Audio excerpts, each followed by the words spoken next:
आज के इस शुभ अवसर पर देश के यशस्वी प्रधानमंत्री आदरणीय श्री नरेंद्र मोदी जी का मैं सर्वप्रथम बहुत बहुत बधाई और अभिनंदन करता हूं। आज इस राष्ट्रीय जनतांत्रिक गठबंधन के इस सम्मेलन में हमारे बीच में उपस्थित सभी हमारे माननीय केंद्रीय मंत्रीगण, हमारे सभी राज्यों के माननीय मुख्यमंत्रीगण, माननीय उप मुख्यमंत्रीगण, एनडीए के अपने सभी सम्मानित नेतागण, मैं आप सभी का भी हृदय की गहराइयों से स्वागत और अभिनंदन करता हूं। साथियों, आज का सम्मेलन भारत की लोकतांत्रिक यात्रा की एक ऐतिहासिक क्षण है जिसका साक्षी हम सभी बन रहे हैं। आदरणीय प्रधानमंत्री श्री नरेंद्र मोदी जी के स्वतंत्र भारत के इतिहास में लगातार जनता का आशीर्वाद प्राप्त कर प्रधानमंत्री पद पर सबसे लंबे समय तक दायित्व निभाने वाले नेता बने हैं। इस अवसर पर संपूर्ण सदन की तरफ से मैं उन्हें पुनः हृदय की गहराई से बधाई और अभिनंदन करता हूं। यह उपलब्धि भारत के 140 करोड़ जनता के विश्वास, स्नेह और विश्वास का विजय है। यह उस जन समर्थन का सम्मान है जो देशवासियों ने आदरणीय प्रधानमंत्री श्री नरेंद्र मोदी जी के नेतृत्व को, उनकी नीतियों को और कहीं न कहीं उनके राष्ट्र प्रथम के संकल्प को दिया है।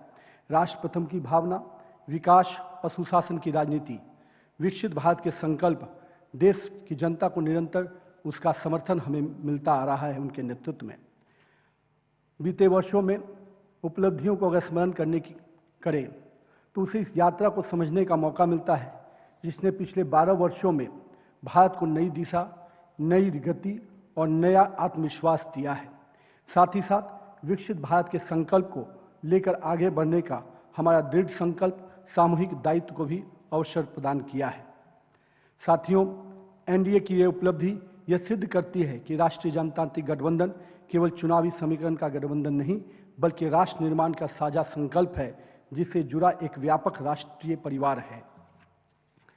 माननीय प्रधानमंत्री जी का अगर मैं कुछ शब्दों में उनको बयां करूं तो मैं मानता हूं निरंतर राष्ट्र प्रथम, अथक, अचल और अविचल माननीय प्रधानमंत्री नरेंद्र मोदी जी का जीवन राष्ट्र प्रथम के मंत्र से समर्पित रहा है।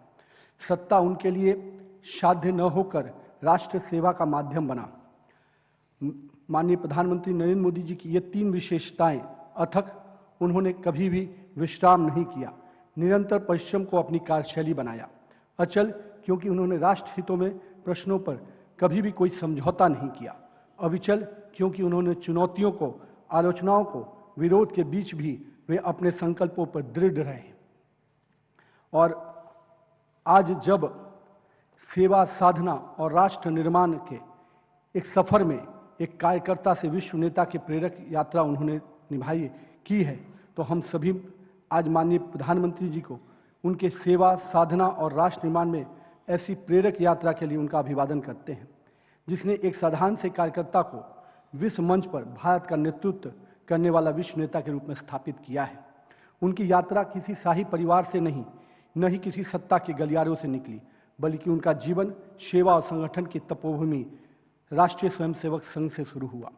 और आज जब हम उनके विराट व्यक्तित्व को देखते हैं और उसके पीछे दशकों के उनके अनुशासन, त्याग और संगठनात्मक तप दिखाई देता है तो यही कारण है जब पहली बार वो प्रधानमंत्री बने तो उन्होंने कहा कि मैं प्रधान सेवक हूँ।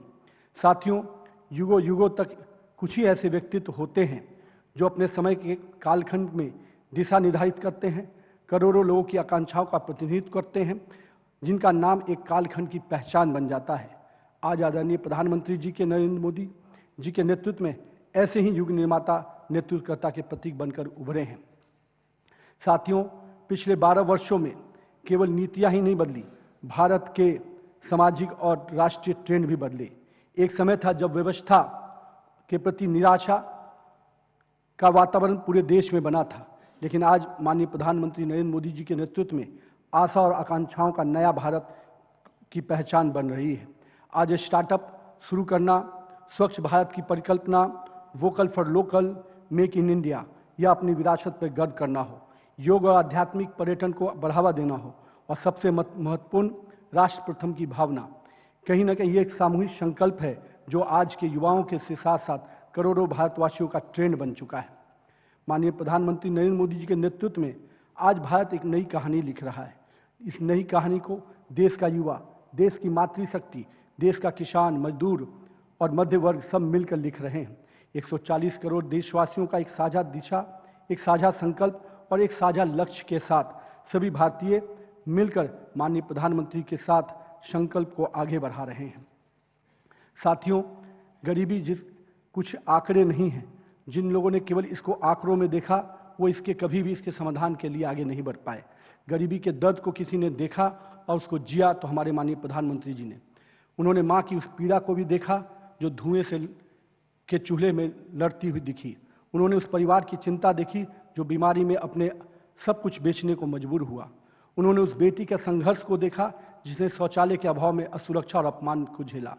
उन्होंने उस परिवार की पीड़ा को देखी जो सर पर छत नहीं थे। उन्होंने उस मजदूर को देखा जो पीढ़ियों तक उसी काम को करते करते खप गई। और उन्होंने उस अन्नदाता को खेत और खलियान में देखा जो मजबूर और मायूस दिखता था। इन 12 सालों में माननीय प्रधानमंत्री जी ने विभिन्न योजनाओं के माध्यम से वंचित वर्गों को वीसीएस साइकिल से वर्टियस साइकिल के ट्रांसफॉर्मेशन का दिशा में लेके गए। और आज हम कह सकते हैं कि आज इसका परिणाम भी हमारे सामने है।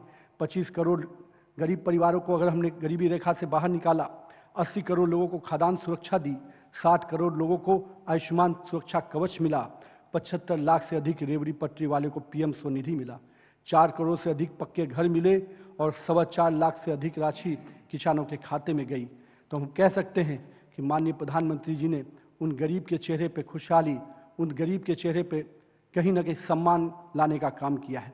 लेकिन माननीय मित्रों, हमारे सभी साथियों, नारी शक्ति हमारे लिए हमेशा एक सम्मान का प्रतीक रही है और सम्मान के इस नेतृत्व को माननीय प्रधानमंत्री जी ने उस दिशा को भी एक अलग पहचान दी। अब तक इस देश में वुमेन डेवलपमेंट की बात होती थी, पर माननीय प्रधानमंत्री जी ने वुमेन लेड डेवलपमेंट को एक नया दृष्टिकोण सामने रखा और मातृशक्ति को केवल विकास का लाभार्थी नहीं बल्कि विकास का अग्रदूत बनाया। आज अगर 32 करोड़ से अधिक महिलाएं जनधन खाते में हैं, खोलकर सशक्तिकरण की ओर आगे बढ़ रही हैं, 12 करोड़ से अधिक शौचालय बने, 91 लाख से अधिक स्वयं सहायता समूह की जुड़ी हमारी बहनें उद्यमिता और आत्मनिर्भर बन रही हैं, वहीं 3 करोड़ से अधिक लखपति दीदी बहनें बनी और ग्रामीण महिलाओं को आत्मनिर्भर बनाने की दिशा में एक बड़ा कदम उठाया गया। आज 48% स्टार्टअप में निर्देशक महिलाएं हैं और सुरक्षा बलों में तो महिलाओं के अधिकारियों की संख्या 4 गुना में वृद्धि हुई। ये पूरी विषय कहीं ना कहीं हमारे माननीय प्रधानमंत्री जी की सोच को दिखाता है। नारी वंदन अधिनियम की स्वीकृति होना और मातृशक्ति के सशक्तिकरण में माननीय प्रधानमंत्री का जो अटूट विश्वास है वो कहीं ना कहीं उनके इस विषय को दिखाता है कि हम भारतीय नारी को सुरक्षा, सम्मान, स्वाभिमान और अब उनकी हिस्सेदारी की भी चिंता कर रहे हैं। एक समय था 370 और 35A को समाप्त कर माननीय प्रधानमंत्री जी ने श्यामा प्रसाद मुखर्जी के उस संकल्प को भी साकार किया। आज भव्य श्री राम मंदिर का निर्माण हो, काशी विश्वनाथ धाम का हो, महाकाल का लोक का हो, केदारनाथ धाम का हो, इसका पुनर्विकास भारतीय संस्कृति और आध्यात्मिक चेतना को नई ऊर्जा प्रदान करता है और साथ ही साथ हमारे स्पिरिचुअल टूरिज्म को एक बड़ी ताकत बनकर उभर रहा है। सुरक्षा और सामर्थ्य, एक नए भारत को आत्मविश्वास मिला। एक समय था जब हमारे सैनिकों के सर काट लिए जाते थे और दिल्ली में बैठी हुई सरकार मौन रहती थी, पर माननीय प्रधानमंत्री जी ने आतंकवाद पर जीरो टॉलरेंस की नीति अपनाई और भारत ने बहुत ही स्पष्ट संदेश दिया कि आतंकवाद और उसके संरक्षकों को उनके घर पर जाकर जवाब दिया जाएगा।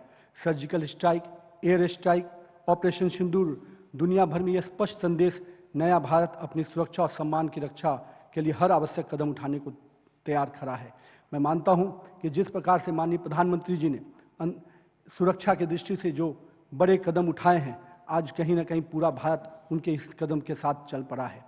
आज रक्षा निर्यात में 38,400 करोड़ से अधिक पहुंचना कहीं ना कहीं आत्मनिर्भर भारत की परिकल्पना को साकार करता है।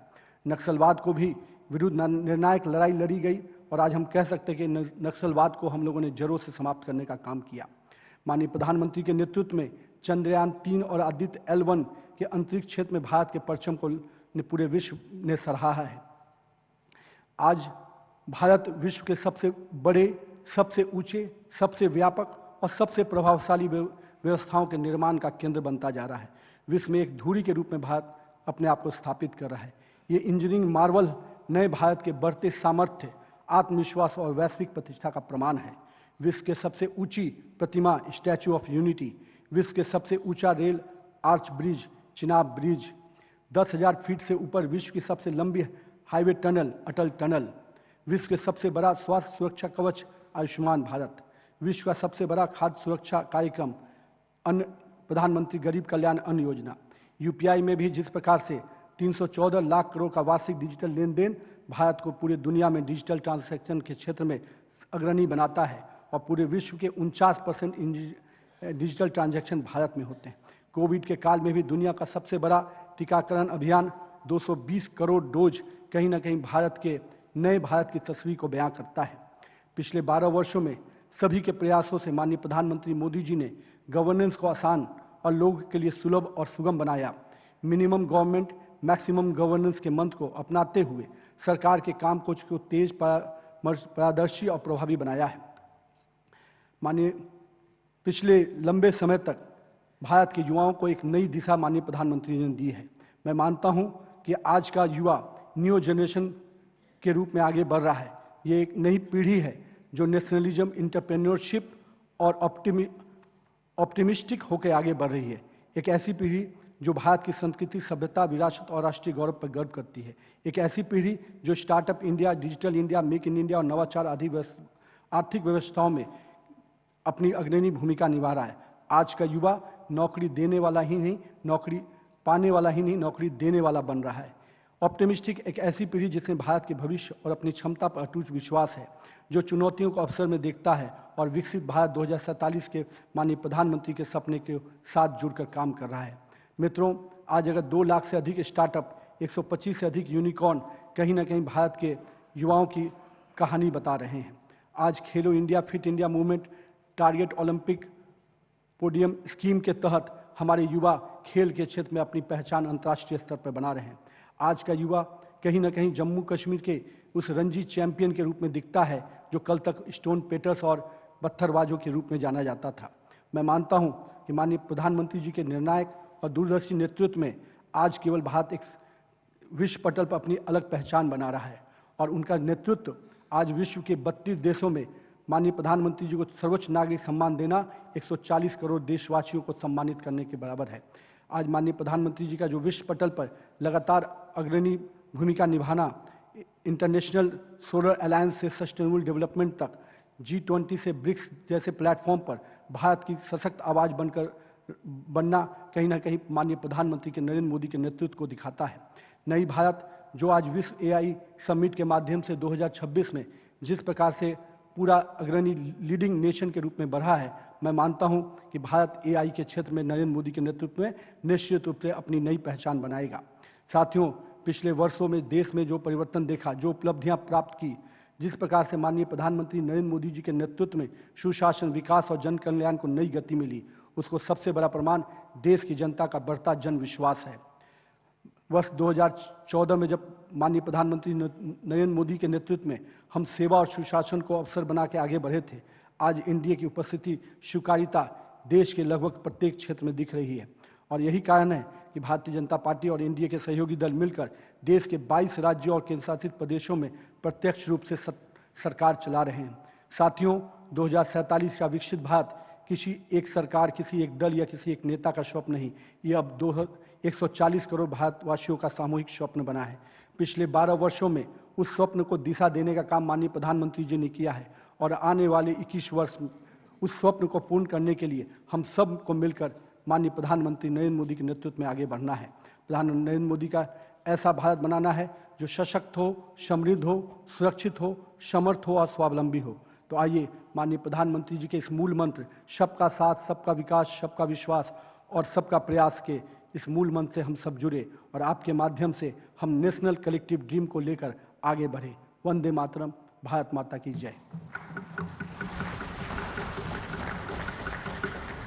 आज का अवसर हम सभी के लिए विशेष है और हम चाहते हैं कि अपने नेतृत्वकर्ता के इस नेतृत्व जिस प्रकार से पूरे देश और विश्व को भारत की पहचान को उन्होंने बढ़ाया है, तो आज ये पूरा सदन की तरफ से कहीं ना कहीं एक प्रस्ताव के रूप में उनके प्रति कृतज्ञता और उनके अभिनंदन का एक प्रस्ताव हम आग्रह करते हैं हमारे आंध्र प्रदेश के माननीय मुख्यमंत्री और टीडीपी के अध्यक्ष माननीय चंद्रबाबू नायडू जी से, इस प्रस्ताव को आप रखें।